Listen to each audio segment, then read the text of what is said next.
Good morning. My name is Jim Randazzo, and my wife and daughter and I have been members of this church since early 2000s. I've made my living as a high school science teacher, but I've always had the heart of a writer. And as such, I know that almost every day I could find a story somewhere to write. 99% of those stories never get told, or never get written, but they do get told. So I have to thank my wife for allowing me to play Charlie Brown's teacher almost every day of our marriage. I know she only hears wah, wah, wah, but she's very gracious about it. When we went on vacation this summer, I had no intention of writing anything, not even a postcard. And we were on our fifth day. I went to a coffee shop, and I met a woman who, in the topic of conversation with the natives down there, was what happened during Hurricane Irma and the evacuation.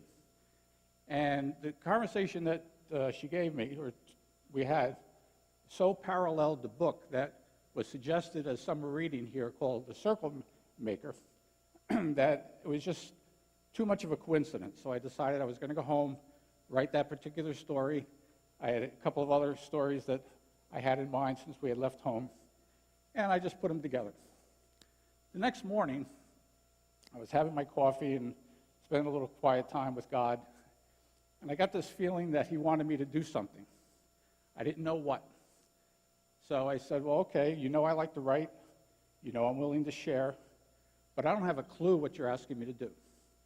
So, I'm on vacation. Here's the deal. If you want something to happen, it's got to come to me. I'm not going to go looking for these stories.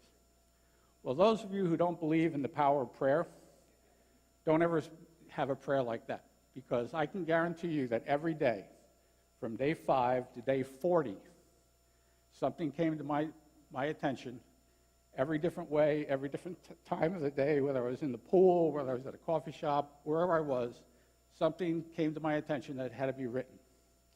So I get my end of the deal. I wrote them all down. Turned out to be 28 pages, 40 stories, and I entitled it Finding Hope.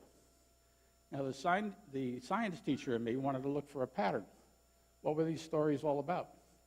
And what I realized is that they were all about faith, hope, love, commitment, faithfulness, belief in each other, belief in every man. They were basically stories from God. They were everything that we talk about here. Now, one of the people who gave me these stories, and most of them were strangers, ever told me about their religion. They didn't tell me about their church. They didn't quote me from the Bible. But what they did do is they were living their faith, and they were willing to talk about it once I asked. So the next step in this process was to share. So I went through my email list, and probably similar to you, I have people that I could send them anything, and they would answer me or be receptive to it. I have people who connected to church who wouldn't be freaked out if I sent them something spiritual. And then there's the other people, and the people that you kind of avoid talking this type of subject with. And I had this sense that I had to send to them.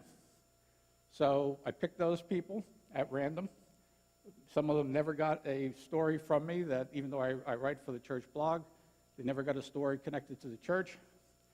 And to my surprise, it was those people that thanked me. It was those people who wanted more questions about our church that we go to in Georgia and this church. It was those people who had questions about the story, and it was those people who shared other stories with me. So I was amazed.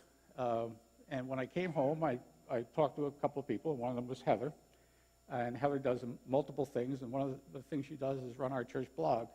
And she asked me if I would share a couple of stories on the church blog.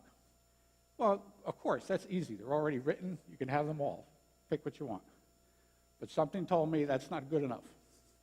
Because when I sit where you're seated right now, and I sit next to 300-400 people, in my heart, I know there's 300 and 400 stories.